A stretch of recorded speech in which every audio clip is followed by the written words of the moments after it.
नमस्कार दोस्तों, आपका स्वागत है हमारे यूट्यूब चैनल फार्मा@जावला पर। दोस्तों, जैसा कि मैंने लास्ट वीडियो में आपको बताया था कि हम फार्माकोलॉजी बिल्कुल कंप्लीट पढ़ेंगे, जो बहुत ही इम्पोर्टेंट सब्जेक्ट है third year, fourth year, diploma, degree students और पीएचडी में। तो जो फार्माकोलॉजी है वो मेन सब्जेक्ट है फार्मेसी के लिए। तो दोस्तों, लास्ट वीडियो में हमने डेफिनेशन पढ़ी थी फार्मेसी की।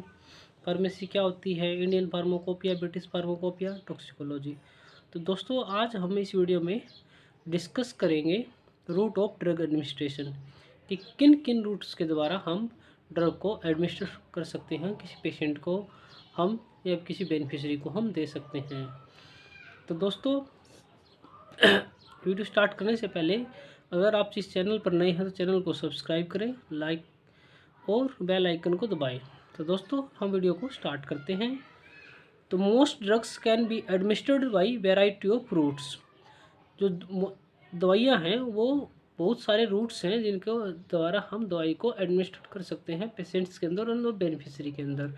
The choice of appropriate route in a given situation depend both on drug as well as patient related factor.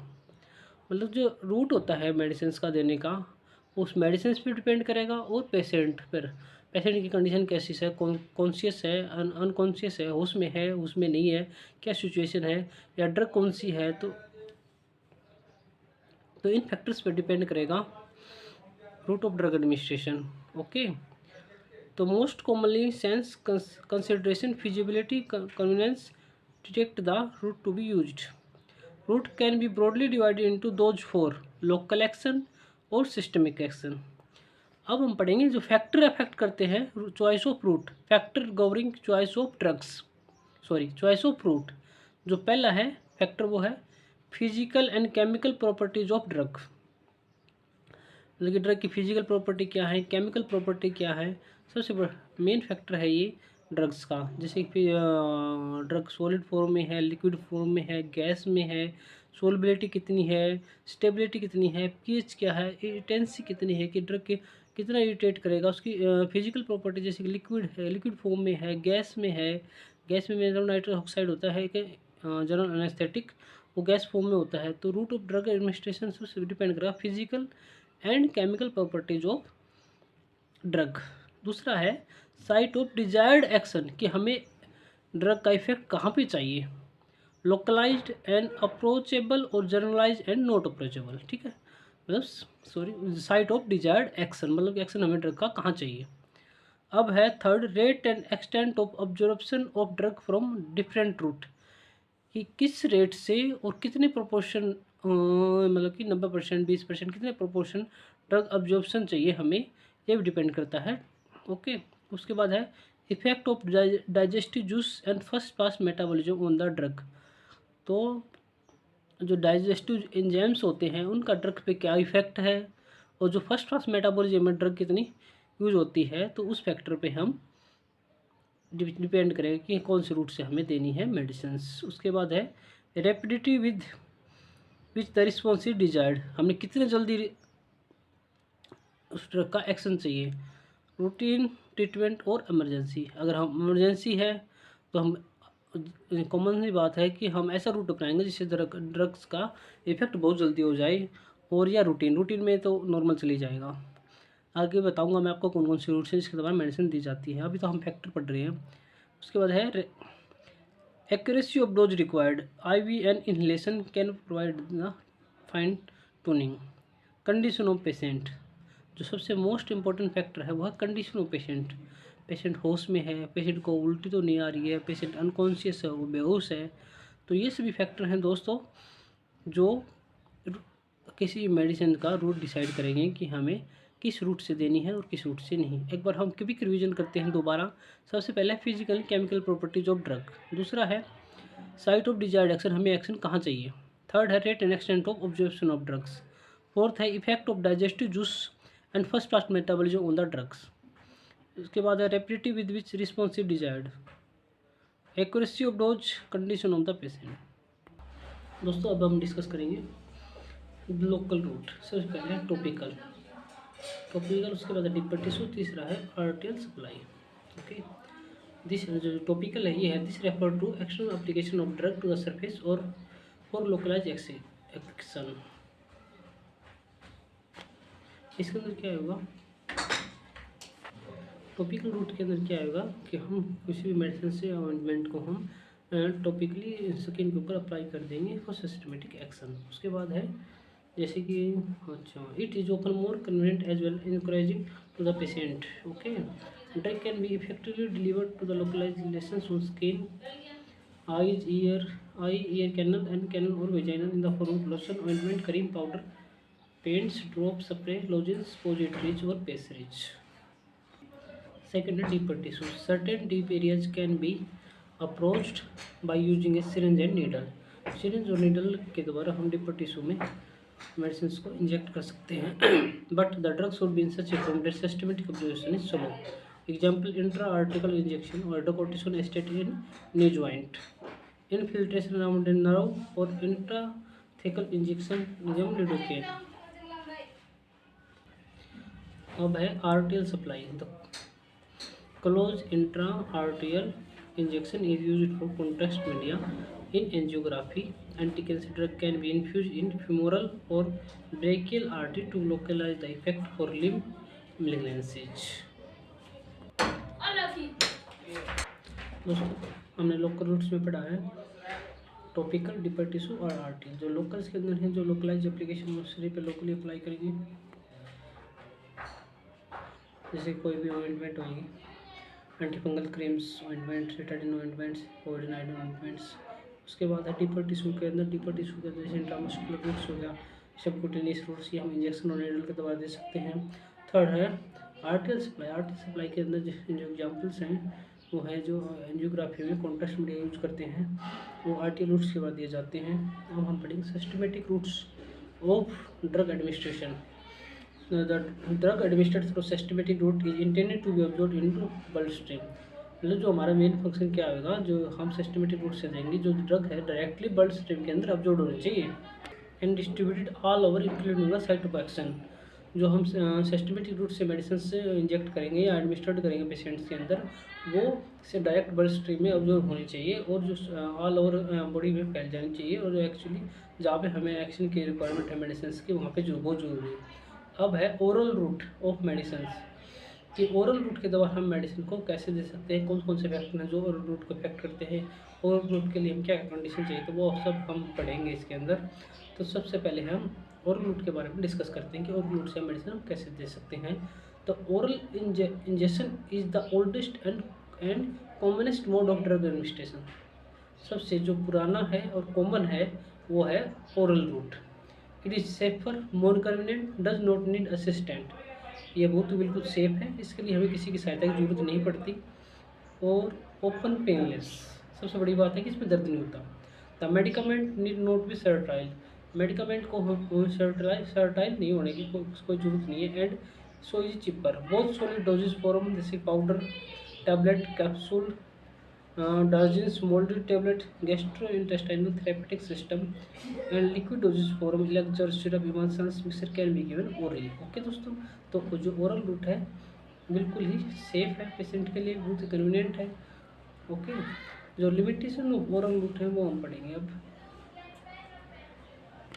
सबसे पहले जो लिमिटेशन है ओरल रूट की, जो एक्शन होएगा मेडिसिन का वो तो बिल्कुल स्लो होगा, और जो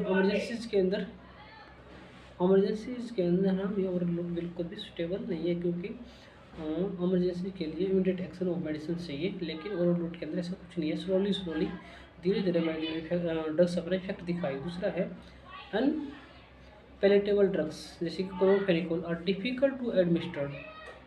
ओके, ड्रग में भी filled in a capsule to circumvent this। Okay, में कुछ नोजिया एंड वोमिटिंग। मतलब जो ओरल रूट से हम मेडिसिन कई बार लेते हैं तो हमें नोजिया और वोमिटिंग जैसी सिचुएशन हो सकती है। दूसरी बात है, जो पेशेंट को वोमिटिंग आ रही है और अनकॉन्शियस है, उसको हम ओरल रूट से मेडिसिन नहीं दे सकते, तो ये लिमिटेशन है ओरल रूट की। और कुछ एंजाइम्स होते हैं जो ओरल रूट के द्वारा मेडिसिन देते हैं, उनको पहले ही कंज्यूम कर देते हैं मेडिसिन को, साइट ऑफ एक्शन तक पहुँचने ही नहीं देते। डाइजेस्टिव एंजाइम जिनको बोलते हैं, एग्जाम्पल है पेनिसिलिन जी को हम ओरल रूट से नहीं दे सकते। ये सभी लिमिटेशंस हैं ओरल रूट की जिनके। तो पहले दोबारा हम एक बार फिर रिवीजन कर देते हैं। सबसे पहले जो एक्शन ऑफ ड्रग है बिल्कुल स्लो होगा और इमरजेंसी पेशेंट के लिए बिल्कुल स्टेबल नहीं है। दूसरी बात ये है कि अगर हम ओरल रूट से दे रहे हैं तो पेशेंट को वोमिटिंग और नोजिया हो सकता है। तीसरी बात ये है अगर पेशेंट अनकॉन्शियस है और वोमिटिंग उसको ओरल रूट हम नहीं से मेडिसिन नहीं दे सकते। ओके दोस्तों, अब जो नेक्स्ट रूट है ड्रग एडमिनिस्ट्रेशन का वो है सबलिंगुअल।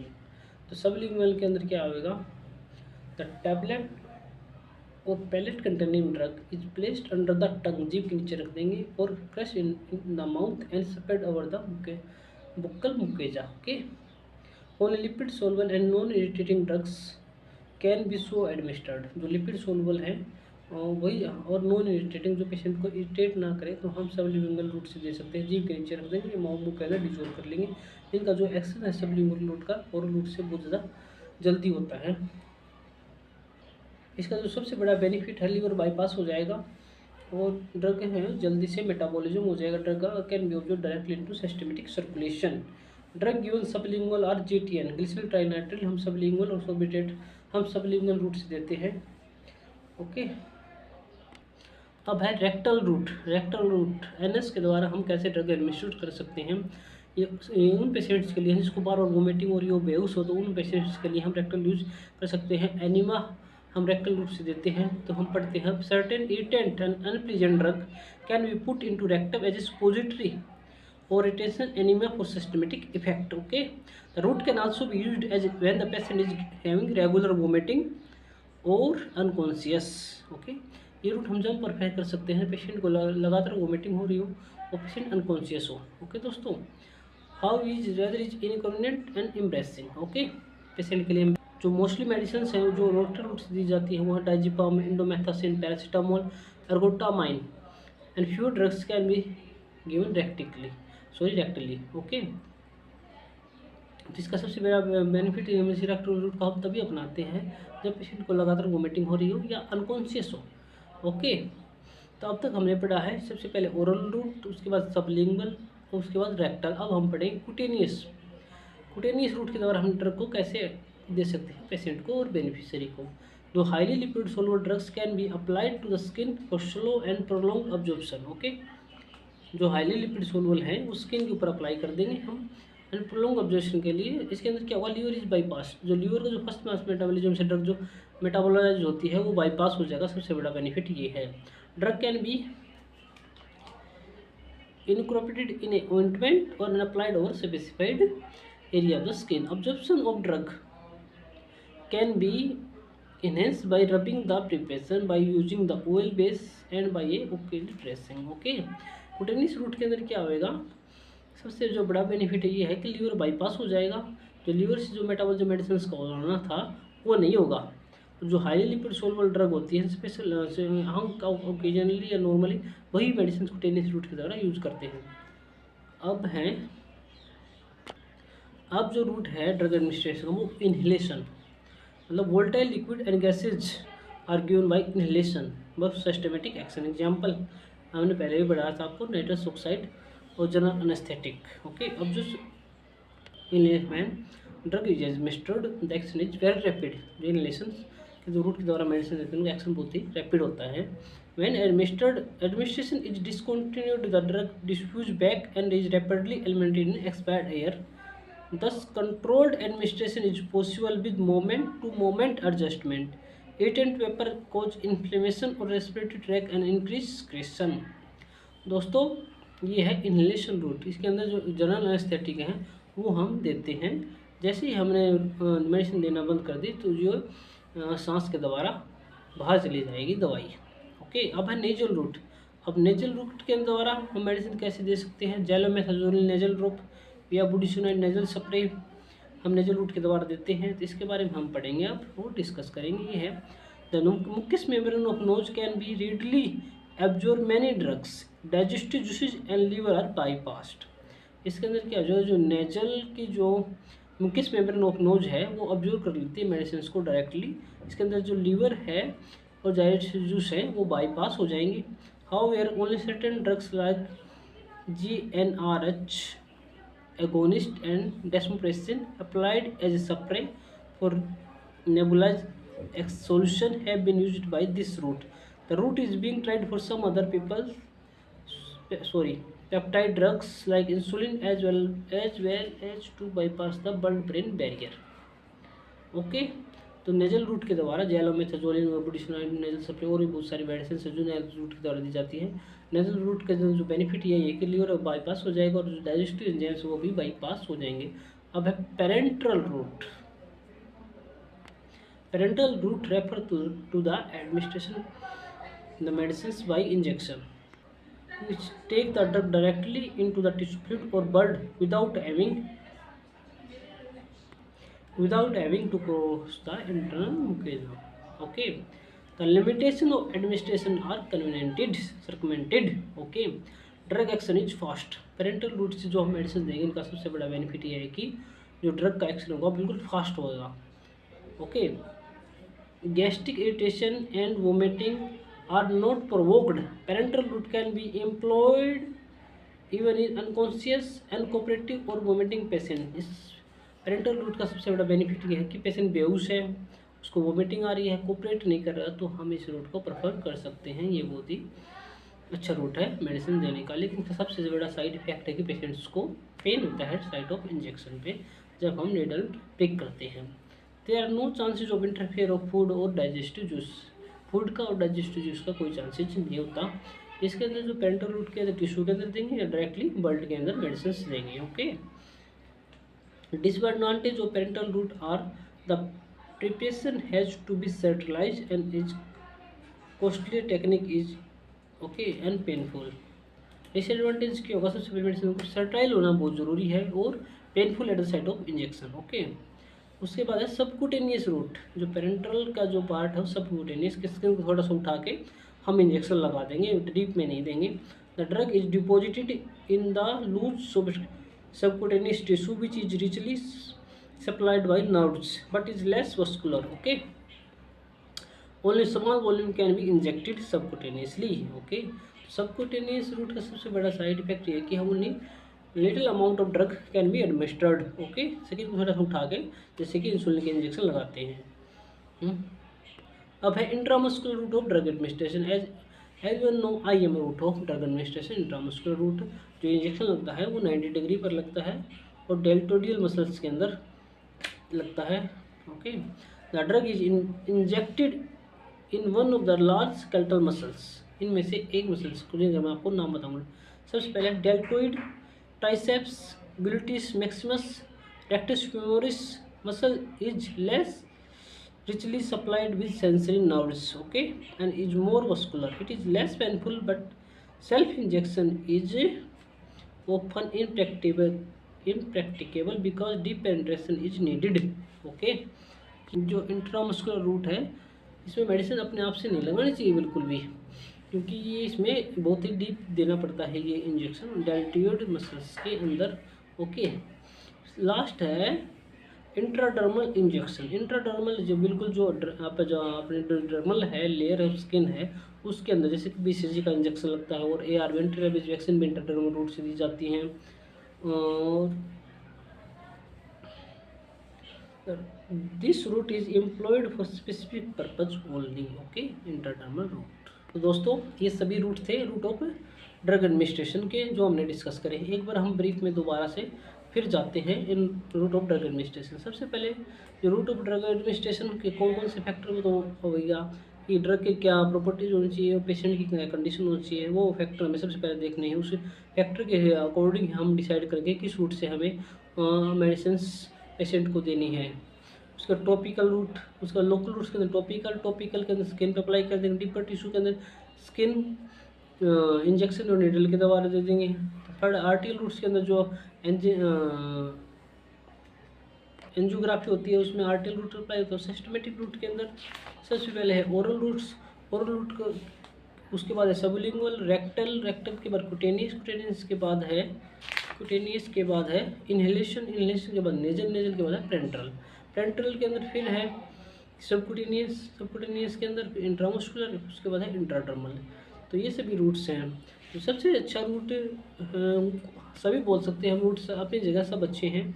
तो ये डिपेंड करते हैं ड्रग्स की कंडीशन, ड्रग की केमिकल प्रॉपर्टी, जो कौन कौन से फैक्टर हमने जो हैं वो सभी फैक्टर डिपेंड करेंगे, और पेशेंट की कंडीशन क्या है। तो ये सभी फैक्टर्स हैं, ये रूट हैं जिनके द्वारा हम डिसाइड कर सकते हैं कि पेशेंट को किस रूट के द्वारा मेडिसिन देनी है। ओके दोस्तों, नेक्स्ट वीडियो में हम एक अलग टॉपिक लेके आएंगे फार्माकोलॉजी का। दोस्तों ये सभी रूट्स हैं, तो इनको आपके point of knowledge, general knowledge, examination point of view से भी बहुत अच्छे हैं। तो नेक्स्ट वीडियो में दोस्तों हम एक अलग न्यू टॉपिक के साथ आएंगे। थैंक यू दोस्तों, वीडियो अच्छी लगे तो कमेंट बॉक्स में कमेंट करें। जय हिंद, जय फार्मेसी।